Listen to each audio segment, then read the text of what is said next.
ഈ സെഷനിൽ നമ്മൾ സൺ ചാർട്ട് ഉപയോഗിച്ച് എങ്ങനെ നിങ്ങളുടെ ലൊക്കേഷനിൽ ഒരു നിശ്ചിത സമയത്തേക്ക് സൂര്യനെ നിരീക്ഷിക്കാം എന്നാണ് പഠിക്കുന്നത്. ഈ സെഷൻ്റെ അവസാനത്തോടെ നിങ്ങൾക്ക് എനർജികളെ തരംതിരിച്ചറിയാനും നോൺ റിന്യൂവബിളും റിന്യൂവബിളുമായ എനർജി സോഴ്സുകളെ പറ്റി മനസ്സിലാക്കാനും സീസണൽ മാറ്റങ്ങളും സൂര്യൻ്റെ പാതയും പഠിക്കാനും കഴിയും.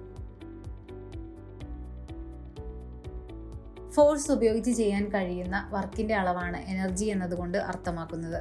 എനർജി എന്നത് മറ്റു മേഖലകളിലേക്കും വസ്തുക്കളിലേക്കും കൈമാറ്റം ചെയ്യാൻ കഴിയുന്ന ഒന്നാണ്. എന്നാൽ ഊർജത്തിൻ്റെ അളവ് എല്ലായ്പ്പോഴും അതേപടി തുടരുന്നു. എനർജിയുടെ വിവിധ രൂപങ്ങളിൽ thermal, kinetic, potential, sound, light energy എന്നിവ ഉൾപ്പെടുന്നു. അടിസ്ഥാനപരമായി 2 തരത്തിലുള്ള എനർജിയാണ് ഉള്ളത്: പൊട്ടൻഷ്യൽ എനർജിയും കൈനറ്റിക്കൽ എനർജിയും. പൊട്ടൻഷ്യൽ എനർജി എന്നത് വസ്തുവിന്റെ സ്ഥാനം അല്ലെങ്കിൽ സിസ്റ്റത്തിന്റെ പാർട്ടിക്കിളുകളുടെ അറേഞ്ച്മെന്റ് മൂലമുള്ള ഒരു വസ്തുവിന്റെയോ സിസ്റ്റത്തിന്റെയോ എനർജിയാണ്. ഒരു നിശ്ചിതമായുള്ള ബോഡിയെ റെസ്റ്റിൽ നിന്ന് സ്റ്റേറ്റ് വെലോസിറ്റിയിലേക്ക് ആക്സലറേറ്റ് ചെയ്യുന്നതിനാവശ്യമായ വർക്കിനെ കൈനറ്റിക് എനർജി എന്ന് നിർവചിച്ചിരിക്കുന്നു. എല്ലാ എനർജി ഫോമുകളെയും 2 പ്രധാന സബ് ഗ്രൂപ്പുകളായി തിരിക്കാം: റിന്യൂവബിളും നോൺ റിന്യൂവബിളുമായ എനർജി. നോൺ റിന്യൂവബിൾ എനർജി കാലക്രമേണ തീർന്നു പോകുന്നവയാണ്, അതായത് ഇവയെ പുനഃസ്ഥാപിക്കാനാവില്ല. ഓയിൽ, നാച്ചുറൽ ഗ്യാസ് തുടങ്ങിയ ഫോസിൽ ഇന്ധനങ്ങളാണ് ഇവയ്ക്ക് ഉദാഹരണം. പുനരുപയോഗിക്കാനോ ആവർത്തിച്ച് ഉപയോഗിക്കാവുന്നതോ ആയ പരിധിയില്ലാത്ത സമയത്തേക്ക് ലഭിക്കുന്ന ഊർജ്ജമാണിത്. സോളാർ എനർജിയും വിൻഡ് എനർജിയും ഒക്കെ ഇതിന് ഉദാഹരണങ്ങളാണ്. റിന്യൂവബിൾ റിസോഴ്സുകൾ സാധാരണയായി കൂട്ടിച്ചേർക്കാനാകും. അതിനർത്ഥം ഇവ ഒരിക്കലും തീർന്നു പോകില്ല എന്നാണ്. Solar energy, biomass, wind energy, geothermal energy, hydro power energy എന്നിവയാണ് സോളാർ മേജർ റിന്യൂവബിൾ എനർജി സോഴ്സുകൾ.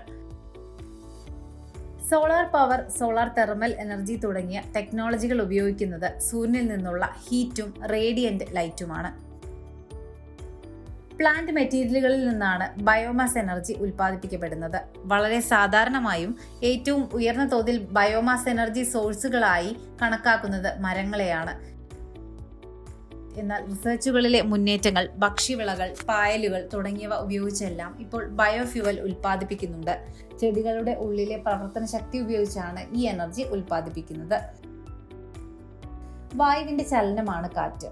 സൂര്യൻ പുറത്തുവിടുന്ന അസമമായ ഹീറ്റും ഭൂമിയുടെ സ്വന്തം ഭ്രമണവും മൂലമുണ്ടാകുന്ന ചലനമാണിത്. ഇളംകാറ്റ് മുതൽ കൊടുങ്കാറ്റ്, ചുഴലിക്കാറ്റ് തുടങ്ങിയ പ്രകൃതിദത്ത അപകടങ്ങൾ വരെ കാറ്റിന്റെ വകഭേദങ്ങളാണ്. ഭൂമിയിൽ ഉൽപ്പാദിപ്പിക്കപ്പെടുകയും സംഭരിക്കപ്പെടുകയും ചെയ്യുന്ന തെർമൽ എനർജിയാണ് ജിയോ തെർമൽ എനർജി. ഭൂമിയുടെ പുറംതോടിന്റെ ജിയോ തെർമൽ എനർജി പ്ലാനറ്റിന്റെ യഥാർത്ഥ രൂപീകരണത്തിൽ നിന്നും മിനറൽസിന്റെ റേഡിയോ ആക്റ്റീവ് ഡീക്കേയിൽ നിന്നുമാണ് ഉത്ഭവിക്കുന്നത്. ഹൈഡ്രോ പവർ എനർജി എന്നത് എനർജിയുടെ ഒരു രൂപമാണ്. ഇവിടെ ജലത്തിന്റെ ചലനം മൂലമുണ്ടാകുന്ന ശക്തി ഉപയോഗിച്ചാണ് ഉൽപ്പാദിപ്പിക്കുന്നത്. മറ്റു തരത്തിലുള്ള റിന്യൂവബിൾ എനർജി പോലെ ഇത് ഒരു തരത്തിലുള്ള പുകയും സൃഷ്ടിക്കുന്നില്ല.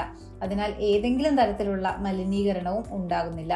മാത്രമല്ല, വലിയ അണക്കെട്ടുകൾ പണിയാതെ തന്നെ ചെറിയ ജലവൈദ്യുത സ്രോതസ്സുകൾ ഉപയോഗിച്ച് വീടുകളിൽ സ്വന്തമായി ഇലക്ട്രിസിറ്റി ഉൽപ്പാദിപ്പിക്കുവാനും സാധിക്കും.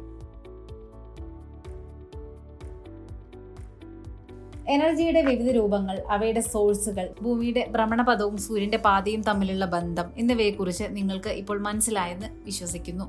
നിങ്ങളുടെ ധാരണ പരിശോധിക്കാൻ ചില ടാസ്കുകൾ ചെയ്തു നോക്കാം. ഈ ടേബിളിലെ നോൺ റിന്യൂവബിളും റിന്യൂവബിളുമായ എനർജി സോഴ്സുകൾ തിരിച്ചറിയുക എന്നതാണ് ആദ്യം ചെയ്യേണ്ടത്.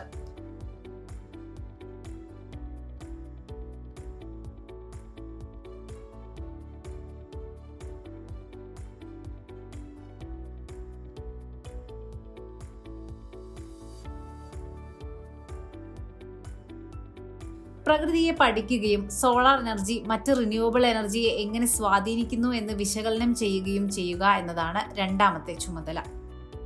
സോളാർ എനർജി വിൻഡ്മില്ലിൽ നിന്ന് ഉൽപ്പാദിപ്പിക്കുന്ന എനർജിയേക്കാൾ വളരെ ഫലപ്രദവും പലതരത്തിൽ ഉപയോഗിക്കാവുന്നതുമാണ്. കാരണം ഇതിന് ലോഡ് സെന്ററുകൾക്ക് സമീപം വിന്യസിക്കാനാകും. അങ്ങനെ ട്രാൻസ്മിഷന്റെ ലൈനുകളുടെ ഭാരം കുറയ്ക്കാം.